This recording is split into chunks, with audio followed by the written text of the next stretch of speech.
Let's start. Excellent. We are recording. This is Neil Gaynor, President of MUD 6, and I call the regular meeting of the Board of Directors of Montgomery County Municipal District number 6 to order. Brian, would you take us through the procedures and the roll call, please? This is Brian Yates. Happy to, Neil. Good afternoon, board, and welcome to our meeting today. As in our prior meetings, I'll briefly go through our remote meeting procedures and then perform a roll call. So to begin with, I need to remind everyone the meeting is being recorded as required by the Texas Open Meetings Act. Second, please remember to state your name before you speak, including the making of any motions. When you're not speaking, please be sure to mute your line. Third, we'll continue the practice of having a roll call to vote on each motion. After a motion has been made and seconded, please wait until you hear your name called and then respond with a verbal aye, a nay, or an abstention. Finally, we need to identify each person who's joining the meeting remotely this afternoon so that we can accurately reflect the attendance in the minutes of the meeting. I'll perform a roll call for the board members, followed by staff and consultants. When you hear your name or your company called, please respond by indicating that you're present in the meeting. Likewise, if you need to leave the meeting before it adjourns, please announce that you're doing so before you disconnect. Once I've completed the roll call for directors, staff, and consultants, I'll ask for any members of the public to identify themselves for the record. So starting with our board of directors, Neil Gaynor. Present. Brooke Hamilton. Present. Deborah Sargent.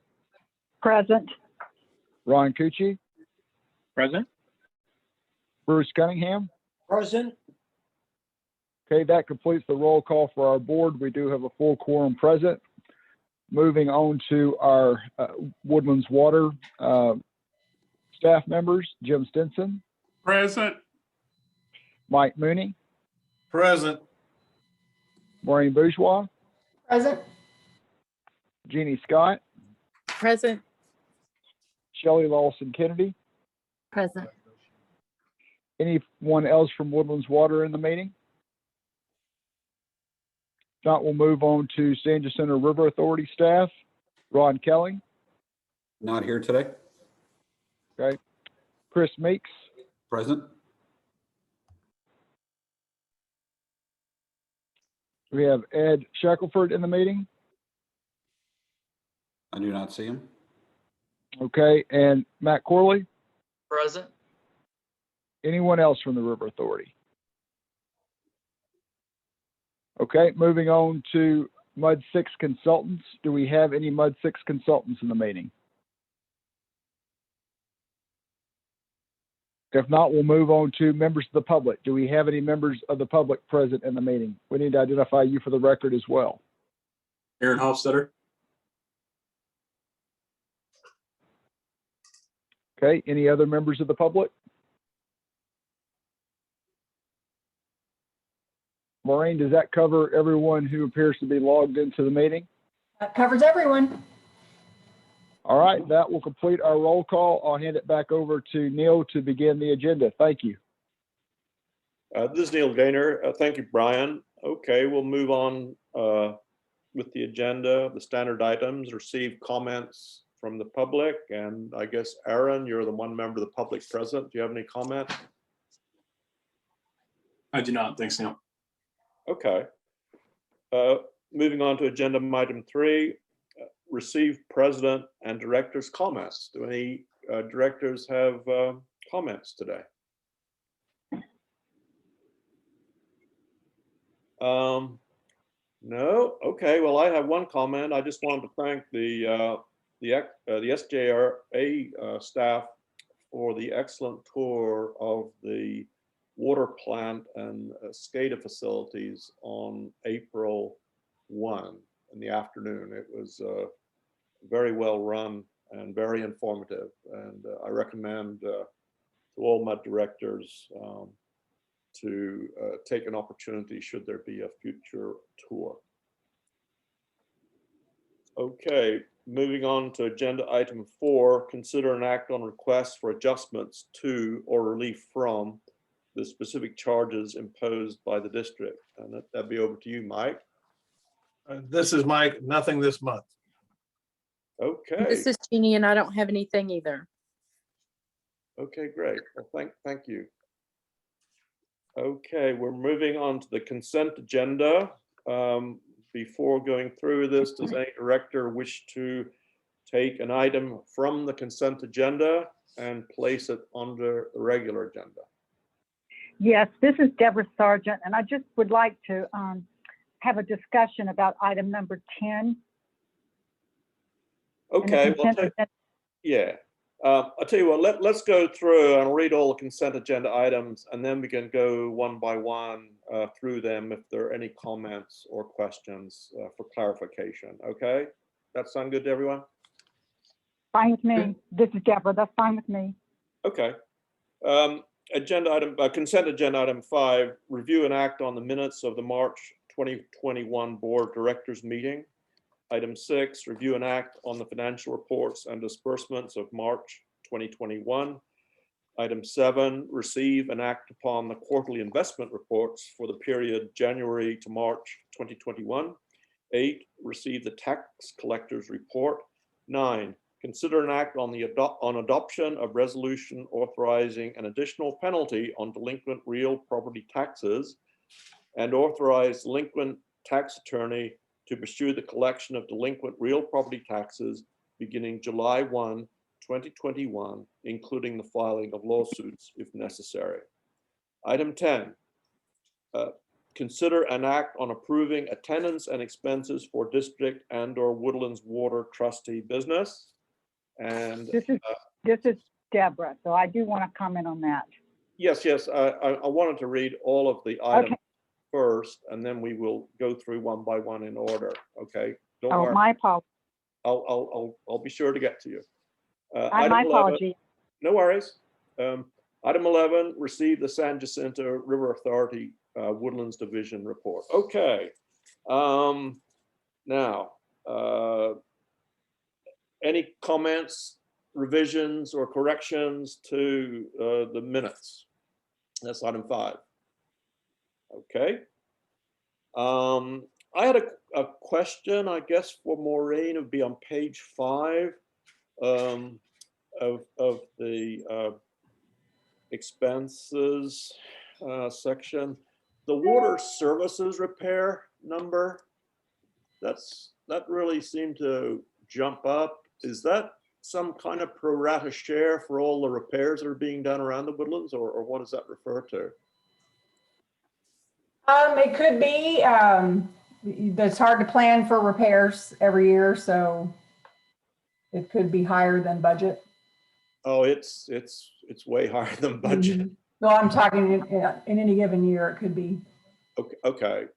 I didn't know if we had something special happen as a result of the big freeze that was got to in March. A lot of those items would go into that category. Yes, Okay, all right. yes. Okay, so over to you, Deborah, for a discussion on item 10. Yeah. I'd like to understand what the expenses are for attending, for the attendance, what kind of expenses are covered and what the expected cost is going to be. I just want to ensure that we are not taking advantage of the fact that the residents are going to pay for attendance at district meetings. And I just want to make sure that we're clear on that. Yeah, my understanding is if attendance at meetings is in fact approved, for example, to the water board, water directors board meetings, that they would be expenses would be accepted for approval. But What type of expenses? well, presumably related to travel. But at this point, at this time, there's there's no travel involved because meetings are continued to be virtual. So if the meetings were in person, would those expenses include hotel, food, drinks, mileage, or if they're necessary, airfare or rental car, or those kinds of the expenses that are being that would be covered under this? And if so, Yes. is there a dollar limit on those, or are they reviewed before attending such meetings? Well, I'll have to review what the limits are and get back to you on that. And yeah, we have a very specific policy and be happy to send that out and share it with the directors and we can visit about it next month. But it generally covers meals, lodging, and mileage for out of town or away meetings. And 90% of this is centered around an AWBD meeting, usually the summer conference or the winter conference. But the expenses do cover mileage at a specified amount and lodging and meals. It does prohibit alcohol from being included in an expense. But it's a fairly detailed policy that we'd be happy to share with the board. Thank you. And I assume, although I shouldn't assume, but I assume that that you require actual expense receipts to support the expenses? That is correct, actual receipts. I think there is a $25 threshold if somebody has something less than 25 bucks on a rare occasion and they don't have a receipt, if they document what it was for, like tips for something, or toll road, something like that. If it's under 25, we can accept it with a statement, but without a receipt. And then who approves those expenses? Our accounting manager. Okay. Okay, thank you. I would appreciate seeing that policy, and thank you for taking the time to go through that with me. Okay. Thanks, Jim. Appreciate the clarification on that. Okay, just had a question for Chris on, I guess, Section 5 on the SJRA Woodlands Division report. Do you have any update at all on the odor engineering final design work, when we could hear about that? This is Matt Corley. I believe that is scheduled to be presented sometime in May. And so we are working with the Kimley Horn right now to review their final recommendations. We'll prepare a report and present to the trustees and subsequently the MUD districts. Is that correct, Chris?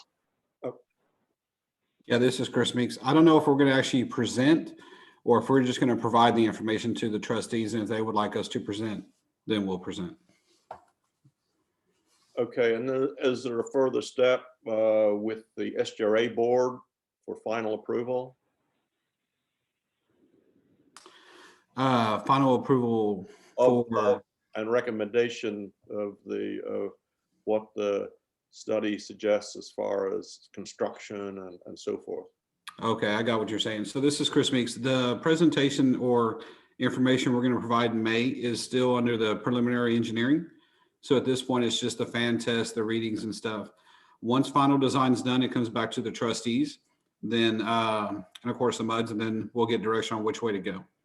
If it does go out to construction, then ultimately, yes, it'll have to go to the River Authority Board. Okay, great. Appreciate that. Mm-hmm. Okay, I call for a motion now to approve the consent agenda as discussed. May I have a motion, please? So moved. This is Ron Cutchy. Oh, I think Brooke got in first with the motion. This is Ron, I'll second. And Ron Cucci has seconded. Is there further discussion? Hearing none, let's go to the vote. Brian, please. This is Brian. If there's no further discussion on the consent agenda, we'll call the vote on the motion. Neil, how do you vote? Aye. Brooke, Aye. Deborah, Aye. Ron, Aye. Bruce, Aye. motion carries. Okay, Neil Gaynor again. Thank you, Brian. Now we're moving into the regular agenda. Item 12, receive and act upon staff information regarding the upcoming MCAD Board of Directors election for the term of office January 1, 2022 through December 2023. The MCAD boards members are elected on 2-year cycles. 2 years ago, Arthur Bredehoff, when he was with MUD 47 at that time, submitted an interest and was on the ballot as a special purpose district candidate, along with 1 or 2 more special purpose district representatives throughout Montgomery County. If you followed that election, you may recall Peggy Hausman was seated in that position, and primarily because the township carries enough votes. The votes are based on assessed value within your boundary. So they have a weighted number of votes in that process. So this year, we talked about this last month, I think at the MUDs, that we announced it's coming.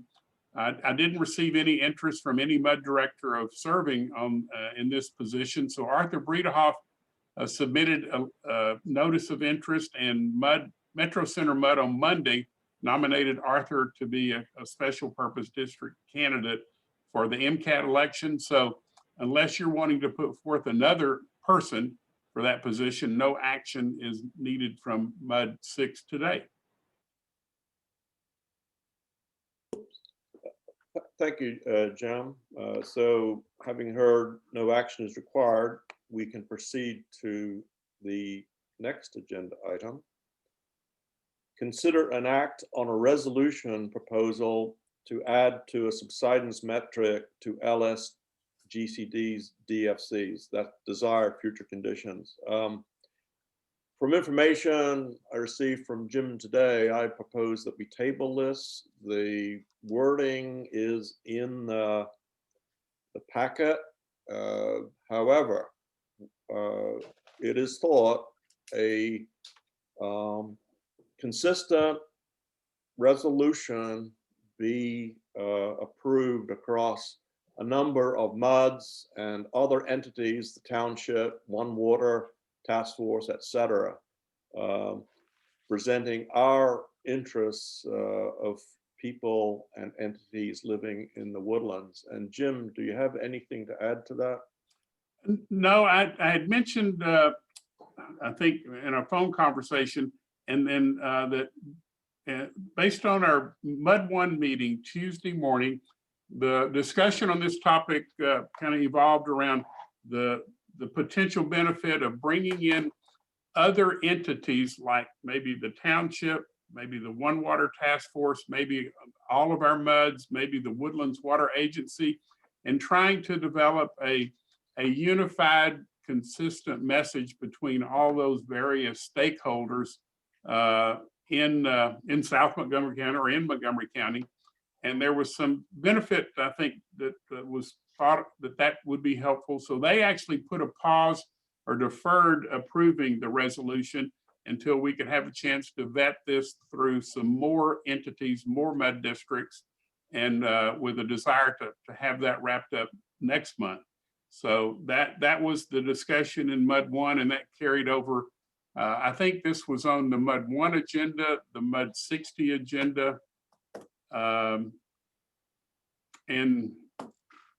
MUD 47 agenda. So each of those MUDs put a pause on it until we could do a little more work on trying to bring in some more and maybe tweaking the language in it a little bit. Ron Kelly and I had a couple of discussions over the weekend. And so I guess with that, we would maybe suggest that this MUD kind of pause and do what the others are going to do and give us a chance to fine tune the great work that was already done by Neil and others to a message that more people could weigh into and support.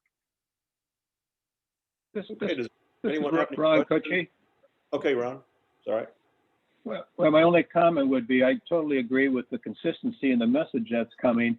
Do we still need a motion on pausing? Because agenda item 13 did say consider and act. So I guess is our motion to pause and act? No, the motion, I mentioned the thought to table this. I was going to offer that as a motion. Does that answer your question, Ron? This is Ron. Yes, it does, Neil. Okay, I might make the motion myself then to table consideration and acting on a resolution to add a subsidence metric to the LSGCD's DFCs. Is there a second, please? This is Ron. I will second. Okay, motion is made and seconded. Is there further discussion? Over to you, Brian, to take the vote, please. This is Brian. If there's no further discussion, we'll call the vote. Neil, how do you vote? Aye. Brooke? Aye. Deborah? Aye. Ron? Aye. Bruce? Aye. Motion carries. Okay, thank you, Brian. Moving on, receive item 14, receive the attorney's report. Brian? Thank you, Neil. So the main thing I've been reporting to boards this month is a legislative update. So as you might imagine, we're in the thick of the session at this point. There's about 6 weeks left to go. The session ends at the end of May. Right now, we're tracking close to 900 bills internally at the firm for particular district clients, as well as for the industry and assistant AWBD, to help for those directors that are interested in looking at a little more detail with bills that are out there. I worked with Shelley to send out an email to the directors last week that included a couple of links to AWBD summaries of legislation that they're tracking. One of them was basically a memo from Augie Campbell with AWBD, and the other was a summary of bills with links of legislation that AWBD is tracking. Also went ahead and provided a copy of our internal bill tracker for that, 800 and something list of bills that we're tracking overall. That document is a PDF where you can click on the bill number and actually go to the Texas Legislature online. And that's a great tool to be able to see what the status is on any piece of legislation that's been introduced. You can tell whether it's been referred to committee, if it's received a hearing, if it's moved on to a vote, and if it's passed and moved over to the other chamber. So hopefully those documents made their way to each of the directors here for MUD 6, and y'all will find that useful. Just kind of briefly touching on where we are with the session. Despite in-person meetings with the legislature being at the Capitol starting late this year due to COVID and the security concerns following the incident at the Capitol in DC, they still managed to introduce generally the same number of bills, close to 7,000 sessions. Last couple of sessions have been from like maybe 7,100 to 7,500 bills introduced. Overall, at the end of the session, the passage rate's around 15% or less. So that's around 1,000 bills overall.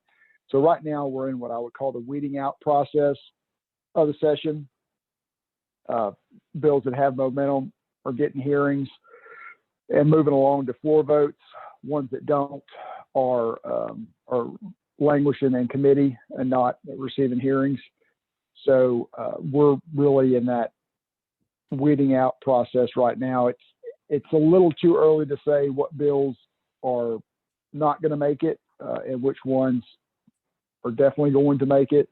But by this time next month, we should have a lot better sense of where we are and what bills are potentials for passage. And of course, like any session, there's always the chance that a bill that wasn't going to make it, their operative language can find their way into what we call a Christmas tree bill that at the end of the session is definitely going to make its way to passage. And it ends up having language added toward the end of the session that adds operative language from some other bill. So we have to track that pretty closely as we get to the end of the session. Things start getting a little crazy.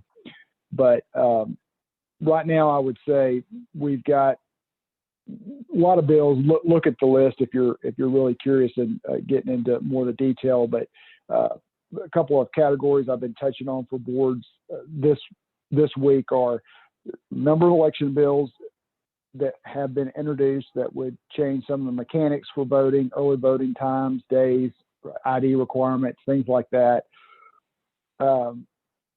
Not sure how many of those will ultimately pass, but we are watching that because that would, of course, have an impact on districts and how they conduct their elections. A lot of bills introduced this session related to property taxation. Last session, you'll recall, Senate Bill 2 was passed that limits the amount of maintenance tax revenue a developed district can generate to no more than 3.5% over the previous increase over the previous year. Well, this session, legislators, instead of going after tax revenue generated by a property taxing jurisdiction, instead of going at tax limitations from that direction, this session, there's more of a focus on appraised values. There are bills introduced that would limit the increase in residential homesteads from year to year down from 10%, the current level of 10% increase per year that's allowed, down to some bills would lower it to 5%. I've seen either 2.5% or 3.5% proposed. There's also been proposals that would limit, that would freeze your property tax value of your residential homestead at what your home was when you bought it, and it would stay frozen for the duration of your ownership. So a lot of things floating around that would limit the values of homesteaded properties. There have also been bills introduced to potentially make appraisal review boards or boards of directors of appraisal districts be elected instead of their current form of selection. And they would be elected. Proposals that are coming to mind are by county precinct and then an at-large position. I can't remember if there was one also that had just a general election within the area of the appraisal district, but some proposals that would make the appraisal members actually accountable directly to voters. So that's an interesting concept as well. Transparency is another big deal this year, as it has seemed to be for the last, 3 or 4 sessions now. One bill that was of particular note, Senate Bill 526, Senator Colkhurst's bill, you may have seen at e-blast from AWBD about, the MUD community had a number of concerns about the language of that bill as introduced, and AWBD requested that interested board members reach out and provide feedback to Senator Colkhurst and their home legislators about the bill. Received a lot of good feedback from directors about that, and as a result, we're able to negotiate a committee substitute for that bill that addressed a lot of the concerns that we had as an industry, and are hopeful that bill and its House companion will make its way to passage if there's a bill passed on that topic. There have been some bills introduced that would potentially allow for remote meeting components to exist post-COVID. Those don't seem to be getting a lot of traction right now, but it's still too early to say that they won't pass. But and it's also possible they could get added to a bill at the end of the session that does have a better chance of passage. But seeing some proposals that would allow for boards to meet remotely in certain instances, and also that would allow the public to participate remotely, even if the meeting itself was held in person. So we're keeping an eye on those bills as well. We did have a couple of questions at the trustee meeting last week about a few bills that were introduced related to the San Jacinto Center River Authority. Bills introduced by House Member Metcalf. One was 3116 that allows for commissioners courts to be able to provide recommendations for a couple of appointees for the River Authority, for those recommendations to go to the governor. They're not binding. That one doesn't really seem to be problematic. 4575 would require, alternatively, would require that the River Authority Board be elected as opposed to appointed by the governor. Some folks have strong opinions about that one way or the other.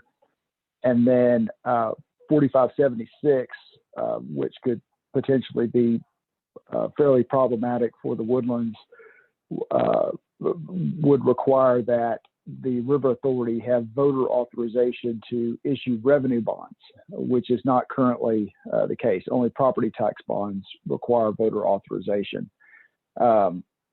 It looks like from media reports, what spurred that bill to be introduced was the Lake area's opposition to the GRP program and the issuance of revenue bonds to pay for the surface water plant. But the language of the bill is not limited to the GRP division of the River Authority. It is just generally applicable to the River Authority. So that would impact the Woodlands division. It would impact the ability of the River Authority to issue revenue bonds for rehab and rehabilitation, as we've already done in the past, but would impact future issuances, would also impact the ability of the River Authority to issue revenue bonds for the consolidation of the wastewater treatment system, should the feasibility study bear out that that is justified. And, you know, we're able to come to terms with the location of the consolidated facility and all that stuff. But if we got down the road with the feasibility study and wanted to move forward, it would impact the River Authority's ability to issue revenue debt. Of note right now is that bill has not been scheduled for a hearing as of when I last checked it yesterday. And it does not have a companion bill in the Senate, which means that if a House bill is held up, doesn't get a committee hearing and dies, or if it does but gets out late, there's no other vehicle in the Senate. That bill would have to make its way over to the Senate, go through committee hearings, and get to the floor and pass by the end of May, which, as time passes, is going to become more and more difficult. Definitely wouldn't call it a dead bill at this point, but there do appear to be some structural hurdles on that bill right now that would cut against its likelihood of passage. So we're watching that bill. For directors who have a strong feeling about that bill and would like the opportunity to provide public comments at a committee hearing, should a hearing be scheduled for the bill, we can work with the River Authority to have them notify Jim when a hearing is scheduled for that bill, so that interested board members could go to Austin if their schedule allowed to be able to testify on that. I would say just be mindful the way the legislature works at this time of year is those committee hearings can get scheduled on fairly short notice. So you would need your schedule to allow for you to possibly go to Austin on maybe 24 to 48 hours notice potentially for a hearing if you would like to go and testify on that bill. But that's kind of a general tour. I think there's been maybe a couple of questions about a DFC bill that was introduced. We talked about that in one other board meeting, and I think that the consensus there, and Ron Kelling was on that meeting and able to provide some background, that bill was not really problematic. It was just a clarification, and that it was supported by the River Authority. Neil, you may have had a question about that bill. I think it was 3801, if I'm not mistaken. And that one we did have a little bit of discussion on at a meeting yesterday, but the River Authority did support that bill and did not find it to be problematic. I know it's a lot, but we're kind of in the thick of it on the season of the legislative session right now. So happy to answer any questions y'all may have. And then if you go through those bill summaries and the AWBD materials, if you have further questions, feel free to give me a call and I'll be happy to visit with you about any of those bills. Okay, this is Neil Gaynor. Thank you, Brian. Any questions for Brian? And yes, regarding 3801, yeah, the language was in that obscure legalese. It was quite difficult to comprehend in regular English. So, but I'm pleased that it's been reviewed and there are no issues from SJRA. And speaking of SJRA, I believe we have an additional member in attendance. Could you introduce yourself? Yes, Ed Shackelford. Brian, I was late coming to the MUD meeting. My title is Director of Utility Operations, and I will be replacing Ron Kelling upon his retirement. And just, we did introduce Ed at the trustee meeting and the previous MUD meetings. Ed has been around the North Houston and Montgomery County civil engineering water world for many, many years. Those of you that have attended the AWBD conferences, I'm sure have seen Ed at those conferences as part of the AWBD committees. I've served on a couple of speaking engagements where Ed was the proctor or the host, and he's also very popular in attending the Texas Water Conservation Association. So we've known Ed for a long time and glad that he has come on board with the River Authority. Thank you, Jim. Okay, great. Glad you're aboard. Okay, moving on to agenda item 15. Consider and act on approval a revised policy number CON-10. I know, Brian, you've been working on this. Does any director have questions regarding this update to the policy manual? And this is Brian. I'll just mention one thing for clarification. There has been no change to the language of the bill. I'm sorry, not the bill. I'm still stuck on legislative session. No change in the language of the policy from the red line that was provided last month. So it was on. We had discussion, brief discussion about it last month, and this month it is on the agenda for approval, but there have been no changes to the language from what was in the red line from last month. This is Neil Gaynor. So Brian, I guess the effective date is when this is approved. Is that right? This is Brian. Let me pull up the. It's just those blank. I mean, it's not yeah, what we generally would do would have that be effective as of the date of the last board that approves the policy. So I think we had one board that didn't have a full quorum, and so it did not have approval of it this month. So it's likely to be effective as of the meeting next month when that board has its full quorum and is able to consider it. Okay, thank you, Brian. Any other questions from directors? Okay, I therefore ask for a motion to approve the revised policy number CON-10. Do I have a motion, please? This is Deborah. I so move. Thank you, Deborah. I would like a second. Second. and that was from Bruce Director Cunningham. We have a motion and a second. Is there further discussion? Hearing none, let us go to the vote. Brian, if you please. This is Brian. If there's no further discussion, we'll call the vote. Neil, how do you vote? Aye. Brooke, Aye. Deborah, Aye. Ron, Aye. Bruce, Aye. motion carries. Okay, thank you, Brian. It's Neil Gaynor again speaking.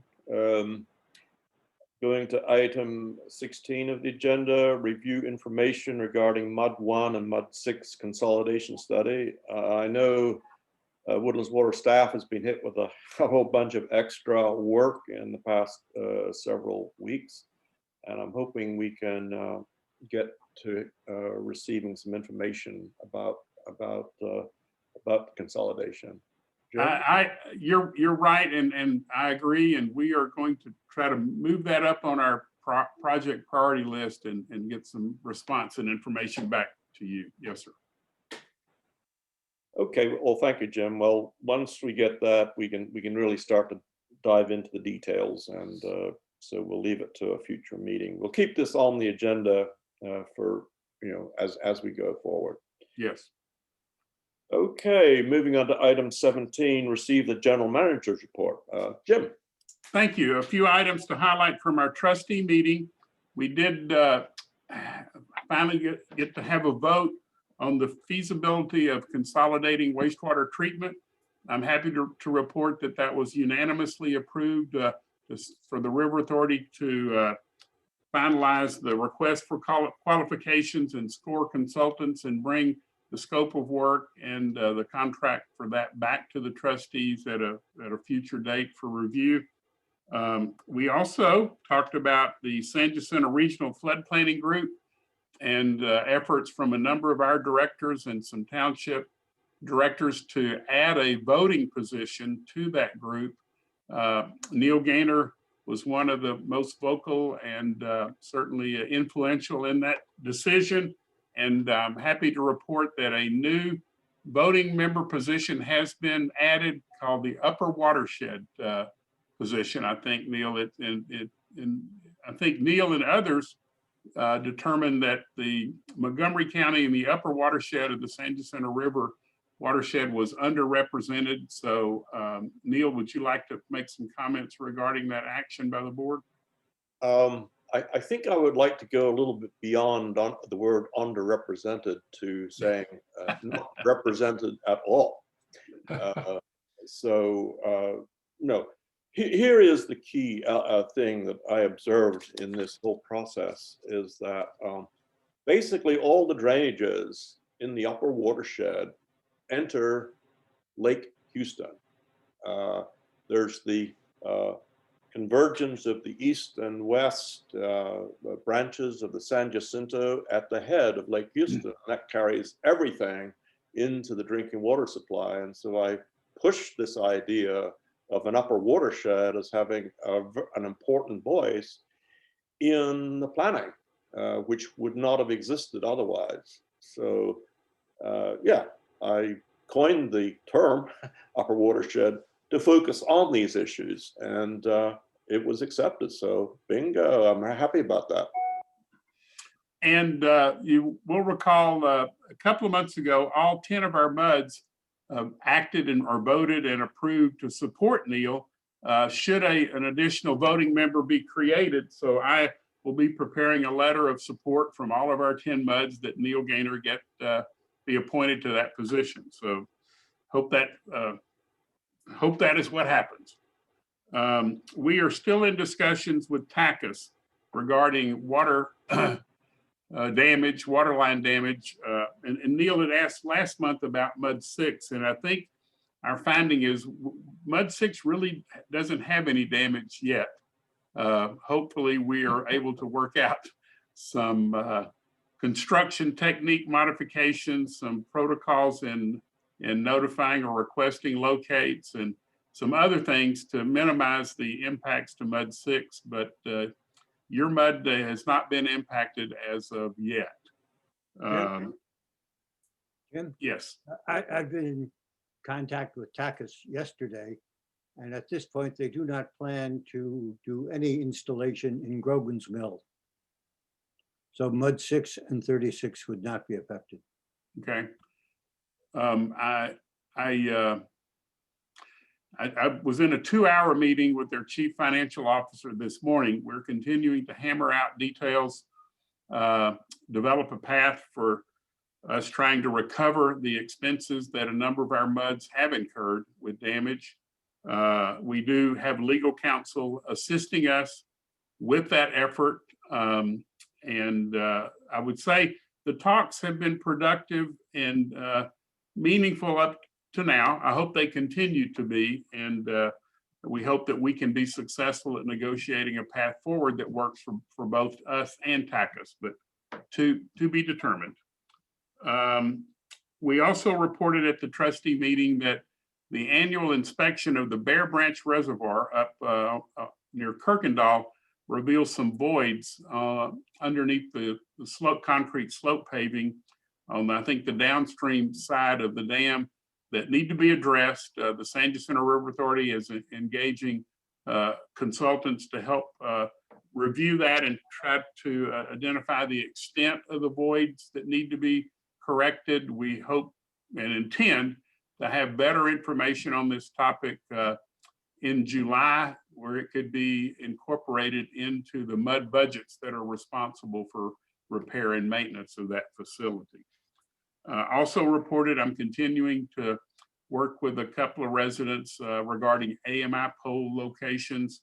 We've identified maybe some options where those poles could be relocated onto township park property. So more to come on that. We still have to determine if it's feasible and what that cost would be. And then at some point in the near future, let the trustees and the directors make a decision on that. I did report there's a very important meeting set for May the 3rd with the San Jacinto River Authority. Our audit committee, President Eric Hurd will be attending to review a host of topics to include the wholesale water and sewer rates that are being looked at by the Woodlands Division of SJRA, the GRP surface water and pumpage fees, the topic of 50-50 blend of surface water to groundwater, and cost and benefits regarding that. The SJRA 10-year project plan is a very expensive plan, I think around 180 million. So we'll be looking at funding options and how that might impact wholesale water and sewer rates. And then at the trustee meeting, a resident of MUD 47 that offered some information regarding what we're calling an optimization plan for pumping from the Jasper and the Evangeline Aquifer. So we'll be talking about that, how we might could adjust the pumping to stabilize the artesian pressure and stabilize water levels in the Jasper and the Evangeline, which could have a positive impact on subsidence. There's a monthly report from HARC in your packet if you have questions on that. And that concludes my report for today, and I'm available for questions. Okay, thank you, Jim. Any questions for Jim?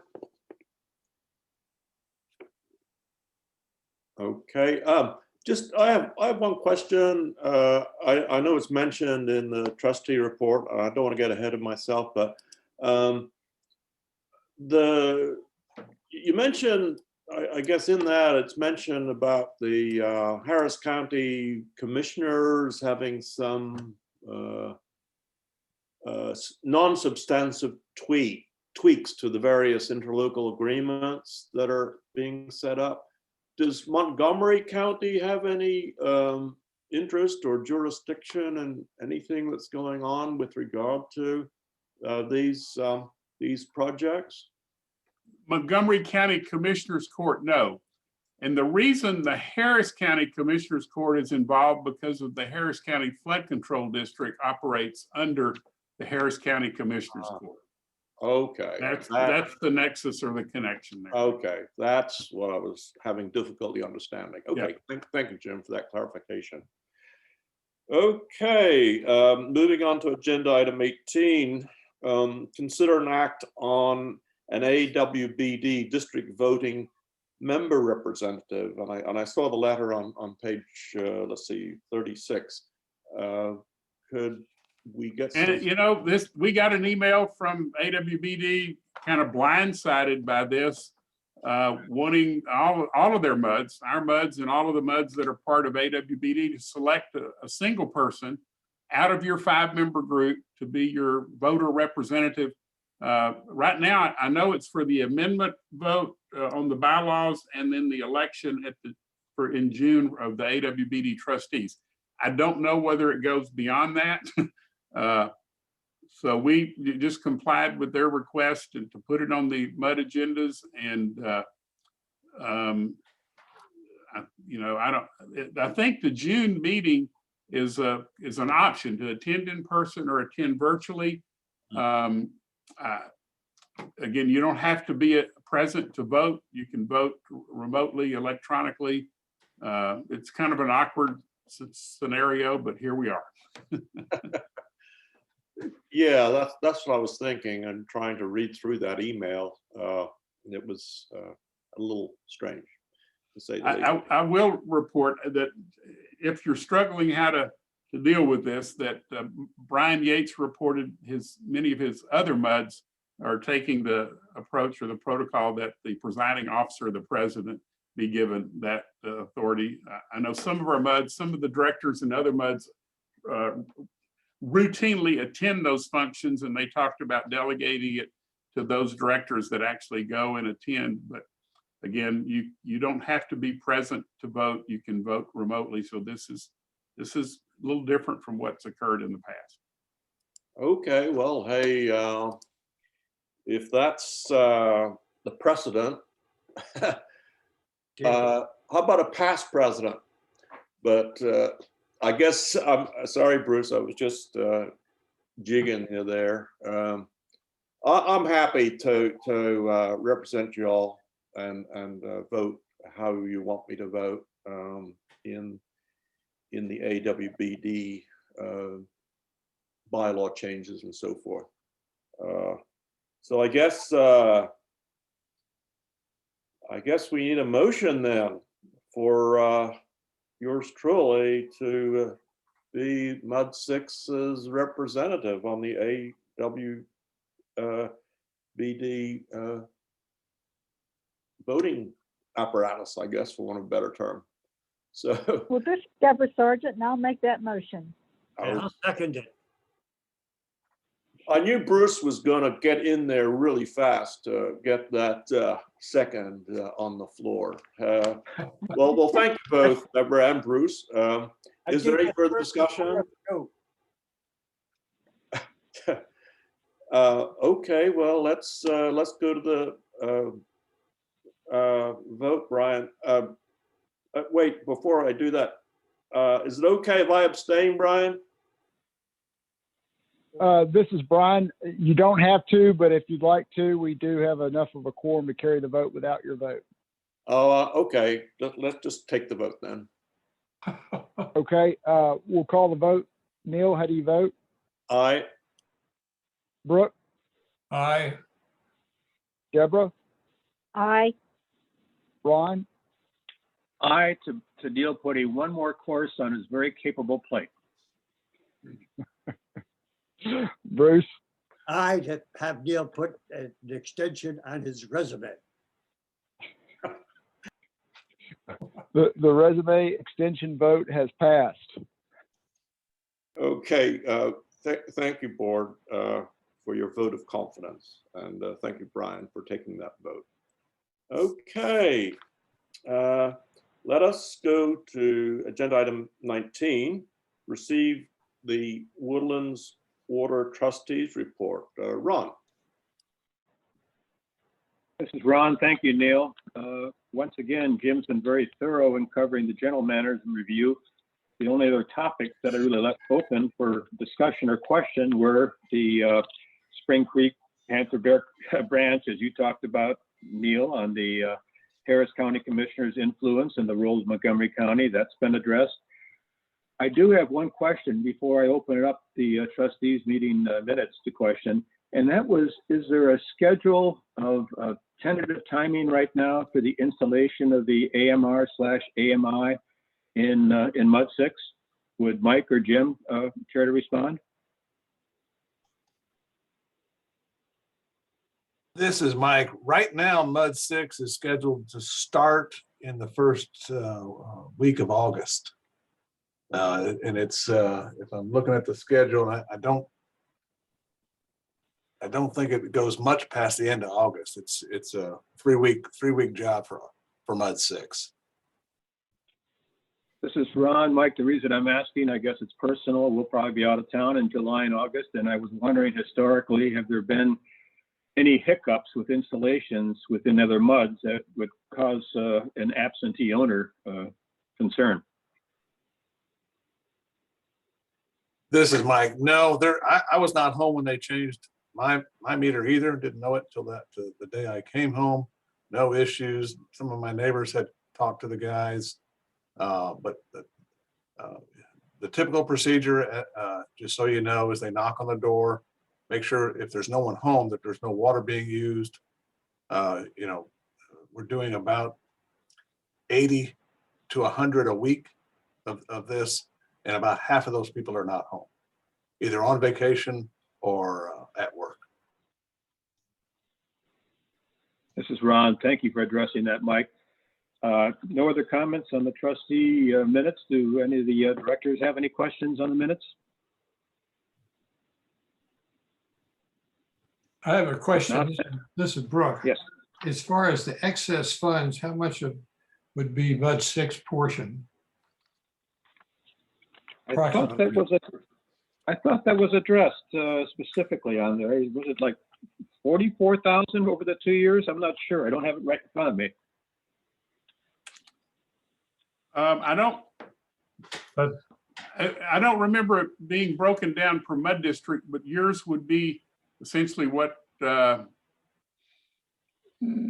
probably it's based on water revenue collection. So whatever your ratio of water sales are to the other MUDs, we could get that, but Okay, I don't have that answer now. well, that gives me an answer to the approximate amount.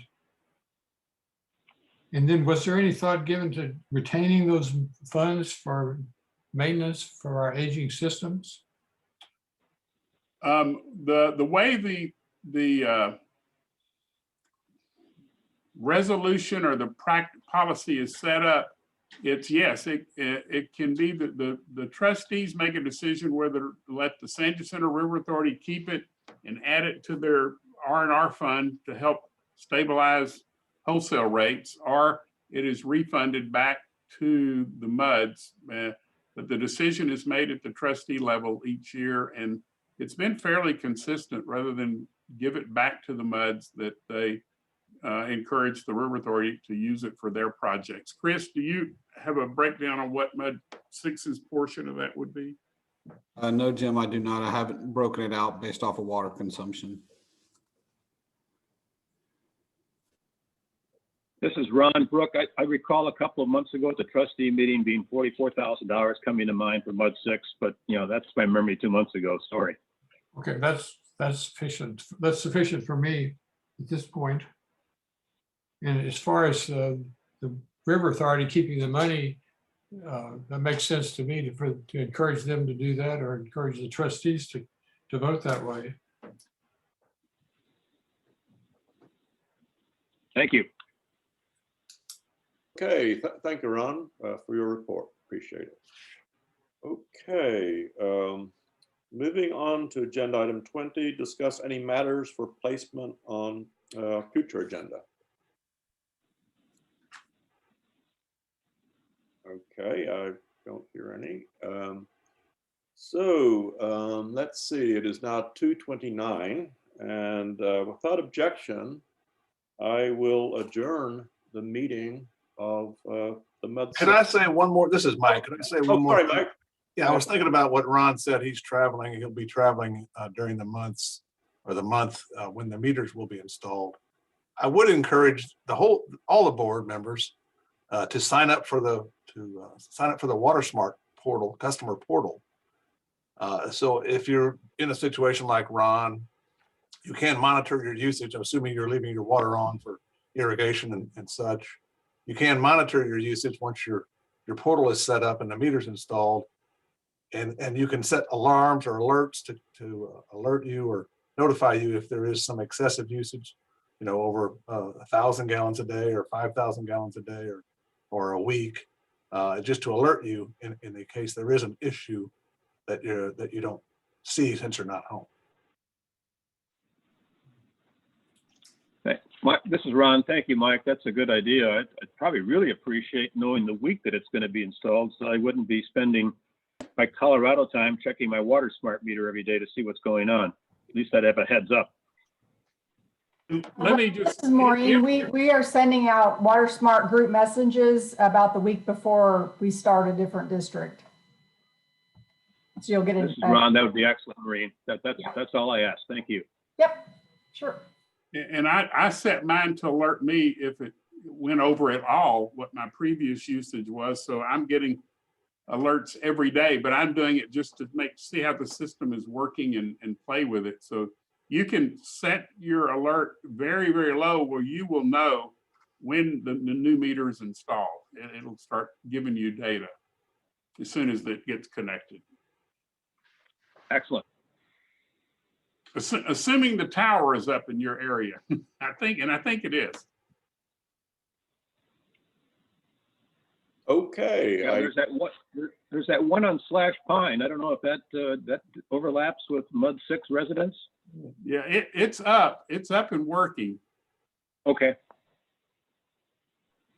All right. Any other discussion or anything that any director wants to bring up? All right. Now I can go to the adjournment. It is now 2:32 p.m. and without objection, I call the meeting of the Board of Directors of Mud 6 adjourned, and thank you for your time. It was a great discussion. Thank you, Neil. Congratulations. Good job. Enjoy this cool weather, everybody. Thank you, Bye, Neil. everyone.